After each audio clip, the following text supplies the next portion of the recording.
Sharkast. Welcome to the IAA Sharkast. Hello, Sharkland. This is Dr. Don, and this is episode 47 of Sharkast. Welcome. All right, so today I have with me on my Sharkast Miss Johanna Bahana, who is our Director of Information Technology, IT, at Inter-American Academy. We have some big news to share with you. Miss Johanna, would you like to share with the community your news? Hi, everybody. Yes, I have an opportunity job outside the country. So this is an amazing opportunity for me and my family right now. We are really like living the dream. We are thinking that it's not going to happen, but suddenly everything is taking place. So we are just really happy to do it. We are going to Canada, Montreal. Hopefully it's going to be like the way we imagine that is going to be this new change in our life. Congratulations. We're very happy for you. What an opportunity for your family to move to cold Montreal, Canada. You're going to have to buy coats and boots, but Yes. It's going to be a great opportunity for your career and for your family to learn about another culture and to really solidify English too, right? I imagine that even your husband will be learning some English, right? In Canada, Yes, and maybe some okay. French. Yes, in this case, that is the only thing that we are going to have to, upgrade our languages right now. We are going to need to learn French too, but we are really excited. So this is a great opportunity. Very good, very good. Excellent. How long have you worked at IAA, Johanna? Well, almost 8 years. Almost 8 years. And tell me about how much English did you have in your repertoire when you started at IAA? When I started in IAA, when I listen everything, I just catch everything that everybody is talking to me, but at the same time, I didn't, the part of speaking, that was the part that everybody, I think, have afraid the first time they start talking in a second language. So, yes. So you really learned English at IAA in your 8 years here. You learned English. Yes. Okay, well, great. Well, we wanted to congratulate you and thank you for all of your years of service to Inter-American Academy. We know that you and your team were incredible during the pandemic, that you saved us, that we moved and we pivoted quickly to meet the needs of the pandemic, and your team was a huge part of that. I know that I speak for the parents out there and the students and the staff out there that all accessed your IT help Zoom room and also emailed you with needs, and we're all grateful for the work that you've done for Inter-American Academy. You'll always be a shark. So for the parents out there that are maybe worried, oh, what's going to happen, that Miss Johanna will be gone, and actually you'll be gone next week, right? So you're moving. Right. You're moving to Canada. What's going to happen with like the email and the phone number, Miss Johanna? What do parents need to know? Yes, in this case, nobody needs to worry about nothing. We have an email that goes to everybody in my team. So it's going IT department.iaa.edu.ec. You can just, request anything over there, and anyone is going to reply to you as soon as possible. Then we have a WhatsApp number. We are going to share that number over here, so you will find see that on your screen right now, parents. Right now you can see the that number. WhatsApp number and the email. Yep, they're there. So great. And so there's no worries about them not getting support. We still have 3 members of our IT team that have been here a lot of years, all 3 of them. They'll take care of the community, and we just are happy for Miss Johanna and her family, and congratulations to you. Thank you, Dr. Don. Yes, my team is really great. I'm really happy because I know that they will be over here for support you. So I want to do a little State of the Union, IAA State of the Union address, just a really brief one. I'm not President Biden, just Dr. Don, a humble guy at Inter-American Academy, wanting to just talk about the state of Inter-American Academy. Like what's going on, how we looking, how healthy are we, what does the future look like? And I'm really excited about this. I wanted to just talk about a few things. The first thing is we are currently at 292 students. We have over 10 students in the transition portal that will be joining us over the next month or so, which will put us over 300 students. This is pre-pandemic numbers, so our numbers have gone back up. For those of you that are maybe not aware, during the pandemic, our numbers dropped to under 200 students. And so to go up to our old number and be over 300 again is something definitely to celebrate. And we appreciate all of you and your loyalty to Inter-American Academy. Go Sharks! So that's the first thing. The second thing that I would speak to are our financial standing as a school. Our reserves are quite healthy. In fact, our reserves are at the highest level that they've been at in the last 20 years, which is good because we learned from the pandemic, you need to have reserves and you need to be prepared for emergencies as a school so that you can keep running even during tough times. And so we're very happy to say that our reserves are very healthy as a school and that we're in a very, very good place. And so we appreciate all of you. We're a nonprofit organization. So as a school, 100% of our money goes into our students and their futures. And so to be able to save a little bit of money over the past 4 years has really helped us to be able to make sure that we can make it through the storm if another storm arises. We've made it through one storm already. In addition to that, we are well into our master facilities project, which was concluded as far as a master facilities plan goes in February of 2020, and then the pandemic hit. So it was put on hold, but our facilities committee has been meeting for the past year. We have hired an architect for the school, and we will be beginning projects this summer.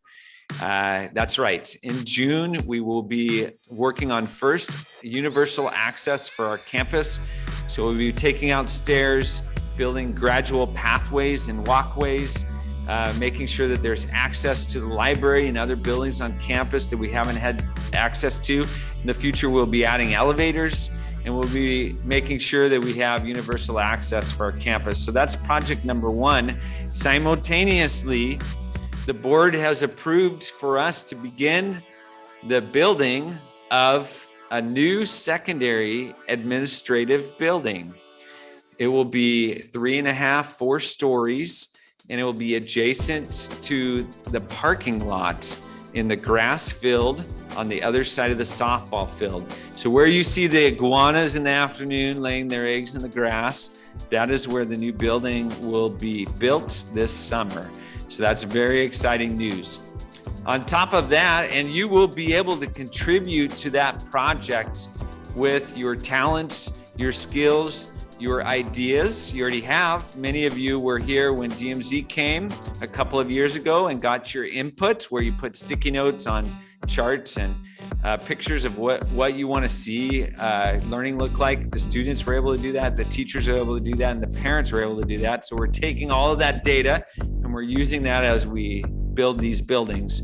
In addition to building this exciting building and then making our campus better and more accessible for all, we've been enjoying great events at our school. We invite the parents to be back on campus, for families to come join us, to enjoy the campus on the weekends. We had astronomy night, which was wonderful. Let's listen in to our students performing. Ground control to Major Tom. Take your protein pills and put your helmet on. Ground control to Major Tom. Commencing countdown, engines on. Check ignition and may God's love be with you. This is ground control to Major Tom. You really made the grade, and the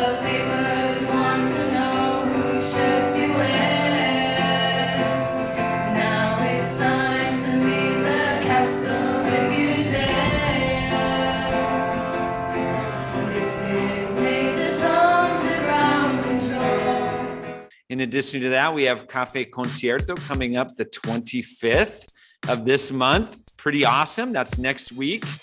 And so join us for 𝗃𝗡𝗂𝗂 Concierto. International Day. Yes, we're back on track. International Day will be May 14th. So start to think about your booths. What country are you from? What kind of food are you going to cook? PTO will be organizing that, and we're going to have a lot of fun. It'll be nice to be back together on campus. In addition to that, this Sharkast will focus on Week Without Walls, which will begin April 1st. We have students going to various parts of Ecuador to do service learning and ecological learning, and to take that back to their projects that they're working on in school. So today we will be joining Mr. Chris Holmquist, who is coordinating our Week Without Walls, to talk about past Week Without Walls and then our upcoming Week Without Walls. So we're very excited. IAA, go Sharks. We are definitely heading in the right direction. Well, I'm Chris Holmquist. You've probably met me in some capacity when talking about Schoology or standards-based grading, but I do many things at the school, and today I'm going to be talking about some of our experiential learning opportunities. Yeah, so experiential learning, in fact, you're a social studies teacher, but you also do some coaching and advising, and you're starting in a new role as our experiential learning advisor. Can you tell us a little bit about what that entails for the rest of this year, but also for the future? Yeah. So, I think it's building upon things that I've already been doing. So before the pandemic, I started leading up our Week Without Walls initiative, which is getting the students off of campus and into the real world to learn about themselves, right?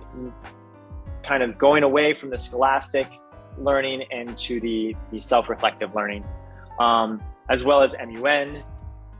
So this is kind of expanding upon that, and the idea is that we are helping our students and teachers find more opportunities to extend their learning beyond the classroom and outside the classroom, whether it's building projects, whether it's going on trips, whether it's training for a sport, and really kind of building out a whole student beyond just what they know scholastically. The experiential learning is really learning by doing, learning by making mistakes, and being able to reflect on those mistakes. It's very interesting post-pandemic, if I can call this post-pandemic. We're still wearing masks, but that's okay. To think about universities and the way universities are changing to meet the needs of a new world, right? Things have changed significantly since the pandemic, and things were changing before the pandemic. Now we see universities, they're not really paying attention to things like the SAT test for admissions. They don't really pay attention to GPAs that high schools provide for them, because if they do work with GPAs, they recalculate with their own formula.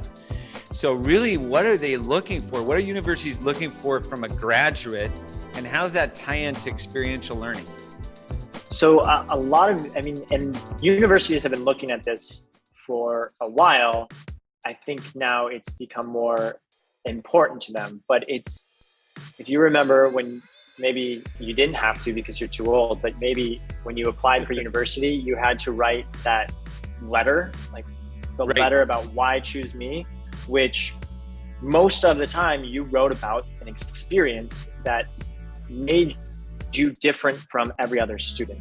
So universities have always been looking at experiences that students have had, but now they're looking at it even further.